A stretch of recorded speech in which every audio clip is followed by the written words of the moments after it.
ঠাণ্ডাৰ বতৰত জহা চাউলৰ গৰম গৰম ভাত আৰু পাৰৰ মাংস কোনে কোনে খাই ভাল পায় আহকচোন আজি মই কেনেকৈ বনালোঁ দেখুৱাম আপোনালোকক।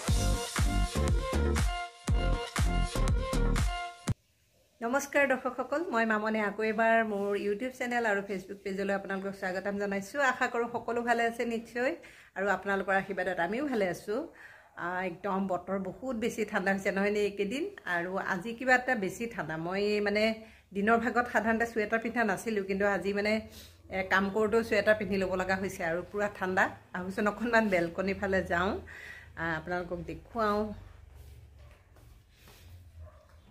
এয়া দেখিছে আজি একেবাৰে বেলি নোলালে, পূৰা ডাৱৰীয়া হৈ আছে। মানে বেলি নেদেখিলোঁৱে ৰাতিপুৱাৰ পৰা, বতৰটো একদম ঠাণ্ডা। আৰু এইবাৰ মোৰ ফুলবিলাকত একেবাৰে সময় দিব নোৱাৰিলোঁ, সেইকাৰণে ভালকৈ নুফুলিলে। ক'ৰবাত এটা দুটা ফুলিছে আৰু মানে কাটিং কৰা নহ'ল।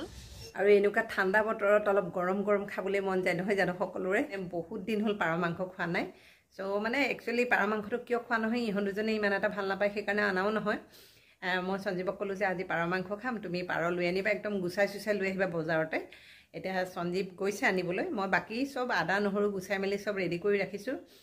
আহিলে আৰু পাৰ মাংসখিনি বনাম। চ' সেইকাৰণে ভিডিঅ' এটা আৰম্ভ কৰি দিলোঁ।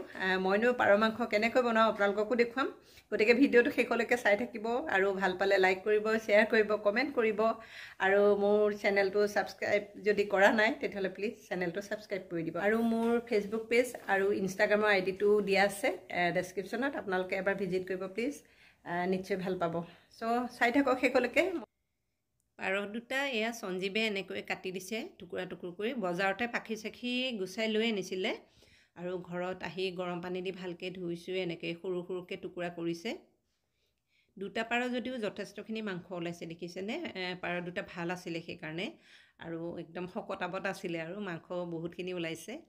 এইফালে মই অমিতা আৰু আলু এনেকৈ টুকুৰা টুকুৰকৈ কাটি ৰাখিছোঁ। পাৰ মাংস আৰু অমিতা এইটোতো জানেই সকলোৱে এই জুতিটো। আৰু আদা নহৰু অলপ সৰহকৈ এনেকৈ খুন্দনাত খুন্দি লৈছোঁ, আৰু এয়া পিঁয়াজ কাটি লৈছোঁ 3-4টামান। আৰু এয়া কেৰাহীত তেল গৰম হ'ব দিছোঁ, বেছি তেল দিয়া নাই মই, দেখিছে 3-4 চামুচমান হ'ব। আৰু এতিয়া প্ৰথমে মই অমিতা আৰু আলুখিনি অকণমান হালধি পাউডাৰ দি পেলাই ভাজি ল'ম। এয়া এনেকৈ অকণমান ভাজি ল'ম ৰঙচুৱা হোৱালৈকে। আপোনালোকে কেনেকৈ বনাই জনাবচোন। মই মোৰ বনোৱা পদ্ধতিটোহে আপোনালোকক দেখুৱাইছোঁ। এয়া দেখিছে এনেকৈ ভজাৰ পাছত এইখিনি উঠাই ৰাখিম এতিয়া ছাইড কৰি।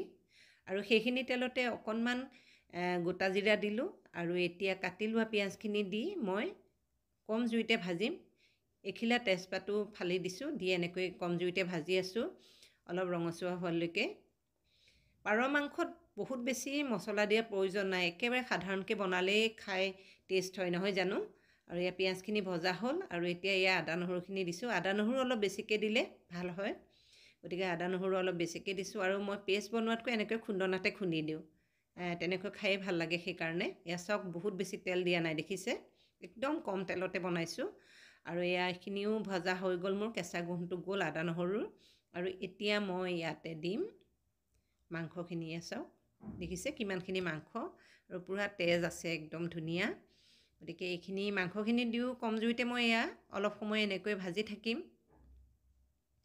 বহুতে আকৌ পাৰ মাংস খাই বেয়াও পায় দেই, গতিকে তেওঁলোকে বেয়া নাপাব। আৰু মোৰ ছোৱালী দুজনীও ইমান বেছি ভাল নাপায়, তথাপি অলপমান খায়। আৰু ইয়াতে জোখ অনুসৰি হালধি পাউডাৰ, জিৰা পাউডাৰ, ধনিয়া পাউডাৰ এইখিনি দিলোঁ, আৰু বেলেগ মছলা নিদিওঁ। বহুত বেছিও দিয়া নাই, মই অলপ অলপ দিছোঁ, অত্যাধিক কৰি দিয়া নাই।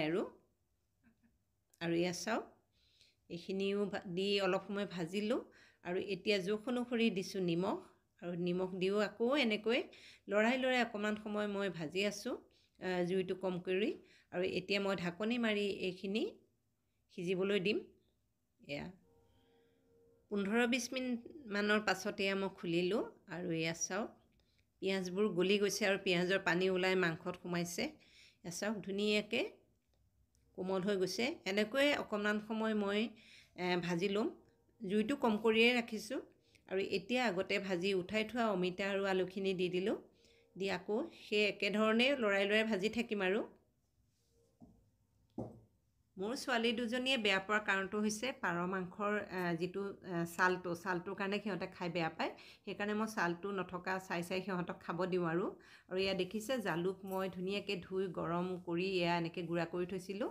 আৰু তাৰ পৰা দিম মই জালুক, এয়া 1 চামুচতকৈ অলপমান কম দিছোঁ। আৰু এতিয়া অকণমান ভোট জলকীয়াও দি দিলোঁ, ঘৰত আছেই যিহেতু, সেইটো গুড়া দেখিছেনে, বেছি দিয়া নাই, অকণমান দিছোঁ। আৰু বেলেগ জলকীয়া আৰু মই নিদিওঁ, জালুকৰ জ্বলাটোতে খাম। যিহেতু জালুকটো মই নিজে গুড়া কৰি ৰখা, গতিকে খুব ধুনীয়া জ্বলাটোও আছে। আৰু এইখিনি দিও মই এনেকৈ ভাজি আছোঁ। চাওক পূৰা পানীটো শুকাই আহিছে এতিয়া ভাজোতে। আৰু এতিয়া ইয়াতে মই দিম পানী। পানীটো আপোনালোকে নিজৰ জোখ অনুসৰি দিব, খুব বেছি জুলীয়া বা গোটাকৈ যেনেকৈ ইচ্ছা কৰে তেনেকৈয়ে দিব। আৰু ইয়াত পানী দিও অকণমান এনেকৈ লৰাই দিছোঁ। আৰু দি আকৌ ঢাকনি মাৰি সিজিবলৈ দিব লাগিব। অমিতা সিজিব লাগিব, আলু সিজিব লাগিব। আৰু এয়া কম কৰি দিছিলোঁ। আৰু এয়া চাওক অলপ সময় পাছত মই খুলিলোঁ, কি ধুনীয়া এটা গ্ৰেভি হৈছে দেখিছেনে। আৰু তেল মই বহুত বেছি দিয়া নাই, তথাপিও চাওক কিমান তেল হৈছে দেখিছে, ওপৰত উপঙি আছে তেলবোৰ। আৰু মই অমিতা আলু এনেকৈ দুটুকুৰামান এনেকৈ ভাঙি দিছোঁ, যাতে গ্ৰেভিটো ভাল হয়, টেষ্ট হয় সেইকাৰণে। আৰু মাংসও ধুনীয়াকৈ সিজিয়ে গ'ল। ৰংটোতো চাওকচোন, দেখিছে, মইতো জলকীয়া পাউডাৰো নিদিওঁ, তথাপিও পাৰ মাংসৰ ৰংটো কি ধুনীয়া হৈছে। আৰু অলপমান কেঁচা ধনিয়া পাত দি দিছোঁ, আপোনালোকে এইটো এভইড কৰিব পাৰে। আৰু এইখিনি দি লৰাই দিলোঁ। আৰু এয়া চাওক কি ধুনীয়া হৈছে দেখিছেনে ৰংটো। আৰু এতিয়া এয়া মই ভাতৰ কাঁহীখন ৰেডি কৰিছোঁ, জহা চাউলৰ ভাত আৰু একো বনোৱা নাই আজি মই, পাৰ মাংস, এই দুটা কম্বিনেশ্যন হ'লে আৰু লগত একো প্ৰয়োজনেই নহয়, হয়নে নহয় বাৰু কওকচোন। অৱশ্যে মোৰ কথাহে কৈছোঁ, বেলেগৰ কথা নাজানো, কিছুমানে ভালো পাব পাৰে বেলেগ আৰু দালি চব্জি এইবোৰো। আৰু এয়া মই কাঁহীখন সজাইছোঁ আজি দুপৰীয়াৰ। চাওকচোন কি ধুনীয়া হৈছে গ্ৰেভিটো, দেখি খাওঁ লাগিছেনে বাৰু, কমেণ্ট কৰি জনাবচোন। আৰু যদি ভাল লাগিলে মোৰ ৰেচিপিটো চাই তেতিয়াহ'লে লাইক কৰিব, শ্বেয়াৰ কৰিব। আৰু যদি মোৰ চেনেলত নতুনকৈ আহিছে, পুনৰবাৰ কৈছোঁ, মোৰ চেনেলটো ছাবস্ক্ৰাইব কৰি দিব আৰু কাষত থকা বেল আইকনটো প্ৰেছ কৰি অল কৰি দিব। আপোনালোকে এনেকৈ মৰম দি থাকিব আৰু ময়ো ধুনীয়া কণ্টেণ্টৰ ভিডিঅ' লৈ আকৌ আহি থাকিম। শেষলৈকে চালে তাৰ বাবে বহুত ধন্যবাদ।